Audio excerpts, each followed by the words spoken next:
Hello Libra, Sun, Moon, Rising, and Venus signs. Kamusta kayo?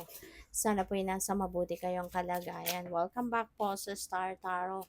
At kung bago kayo rito, welcome din po kayo. Please subscribe, like, share my videos, and leave me a comment po kung nakaresonate kayo. Thank you.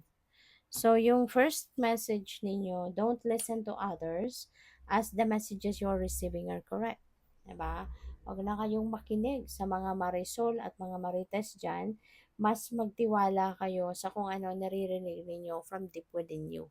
Mas magtiwala kayo sa naririnig ninyo from your intuition. Kasi yan, divine guidance yan. Diba? At gabayan galing sa universe. Kaya mas yun ang paniwalaan mo, yun ang pakinggan mo. Huwag mo nang pakinggan no, yung mga nagsusutsut sa'yo, mga nagsusulsul sa'yo because you don't even know then kung ano naman yung agenda nila para sa'yo, hindi ba? Kaya doon na lang kayo magtiwala sa intuition ninyo. Don't let life pass you by, be among it and live. Kasi sayang, di ba? Sayang kung papalagpasin mo kahit mga simpleng bagay, kahit mga simpleng opportunity, di ba, na hindi mo man lang na-experience. Kaya nga, di ba, lagi ko naririnig to nung mga bata pa ako na meron laging nagsasabi na mga wag mo daw, sabi nila sa akin, wag mong papalagpasin ang opportunity na yan kasi baka mamaya hindi na yan, hindi na yan bumalik at hindi mo na yan ma-experience. Yung ganon ba? So parang ganon, no? Parang nakaka-relate ako dito sa message na to. Na don't let life pass you by. Wag mong hayaan na lumagpas yung pagkakataon na yan. Habang nandiyan dyan, 'di ba? Be among it and live with it. So what else? The signs you are receiving are messages from your angels. Ayan. So baka meron dito mga signs na mararecognize kayo. You know, mga omen signs, mga ganyan. Baka meron kayong mapapansin na, oh, this is a sign for me. And that is coming from your angels. Maaring yan ay dasal mo, diba? Maaring yan ay humihingi ka ng specific sign from your angels and maybe this is it. So, by the way, maraming salamat no, for subscribing. And if you haven't subscribed yet, subscribe na kayo. And also, maraming salamat din for not skipping the ads. Malaking bagay po yan sa akin. And also, please click the join button sa baba ng video kung gusto po ninyo na mag-join kayo sa membership. Salamat po. So, we have confusion. Libra, kayo ay nalilito. You know, merong kalituhan, merong uncertainty, merong maraming iba't iba sigurong choices dito na pagpipilian kayo. So, nasa indecisiveness energy kayo at this time. At kung ano man ito, you know, na kinakagulo ng isip mo, matutulungan ka din naman yan no, ng inyong intuition. Listen to your intuition kasi yung intuition ninyo will always lead you to the right direction.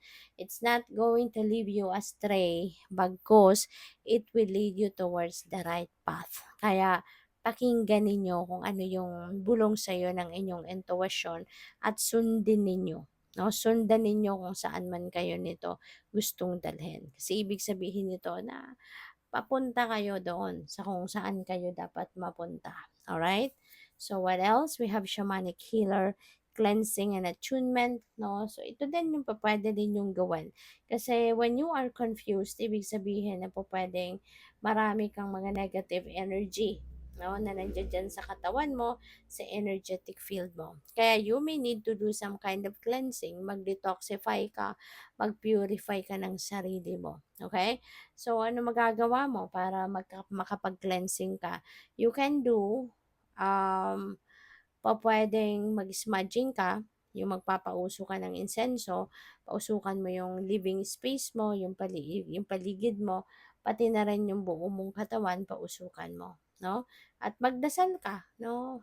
Habang ginagawa mo yung pag-smudging, magdasal ka kung anong gusto mong idasal, kung ano yung gusto mong maalis no, sa sarili mo na maaaring nakakapagpagulo sa isip mo. Okay? You can use your own words. No? Mas powerful nga yun ang sarili mo mismo kung ano yung gusto mong idasal. At saka, Yun smudging na yun, depende sa inyo yun, kasi hindi lahat pupuwedeng mag-smudging. Lalo-lalo na kung meron kayong mga, respiratory problems, kung meron kayong mga allergies sa usok, meron kayong mga allergies sa herbs, kasi you never know kung ano yung nakahalo diyan sa mga insenso na yan, na buti kung mga ganito ang gagamitin ninyo, 'no? This is white sage. So eto, white sage lang ito, wala siyang halo, talagang yung dahon ng white sage yan. Pero yung mga insenso, yung mga incense sticks, so at least kung alam niyo kung ano pa yung mga nakahalo diyan, 'di ba? So at wala kayong allergy, then you can use it. Pero kung hindi, maging maingat din kayo, lalo-lalo na kung may mga allergies, pero mga ubo, may sipon, may mga COPD, may asthma, yung mga gano'n, may mga pneumonia, yung mga hindi po pwede yan sa usok, no? At saka kung ano pa yung mga physical ailments ninyo na sa tingin ninyo hindi kayo magiging komportable sa usok, then wag ninyong gawin yon, you know? At sa mga kasamahan ninyo sa bahay, 'di ba? Kung meron may mga sakit na gano'n or may mga sensitive sa usok. So, hindi din 'yun puwede gawin. Pero but for those of you 'no, na siguro dati na kayo nag-i-smudging, safe naman kayo, safe naman sa bahay niyo, then it's okay, 'di ba? And there are so many other ways of cleansing. Pupuwede rin kayo mag-meditation using chakra meditation, yung gano'n. So, kung hindi ninyo alam 'yan, i-Google niyo lang or dito hanapin ninyo sa YouTube kung paano ninyo gagawin ang chakra meditation, yung mga gano'n ba. So, there are so many other things, you know. Puwede rin maligo kayo na merong asin, ang tubig na pampaligo, no? That can also help you cleanse your energetic field. Okay? So, what else? We have prosperity, Libra, ang swerte mo. Meron pa parating na pera, meron pa parating na kasaganaan sa pera. This is financial success, no? Na maghahatid talaga sa iyo ng kaluwagan, no? Sa pera. Magkakaroon na kayo ngayon ng financial comfort, financial freedom, 'di ba? You will be abundant and prosperous. Financial and material success will be yours. Kaya talagang maging grateful din kayo aside from having fun and enjoying this money, you know. Wag na wag din kayo makakalimot na magpasalamat sa divine, all right, for this blessing. So we have family tree. Ayan. So hindi lang expansion sa kayamanan, sa wealth ang po pwedeng mangyari sa inyo, but also expansion in terms of family. So baka meron ditong additional na member of the family din na dadating, papasok sa buhay mo.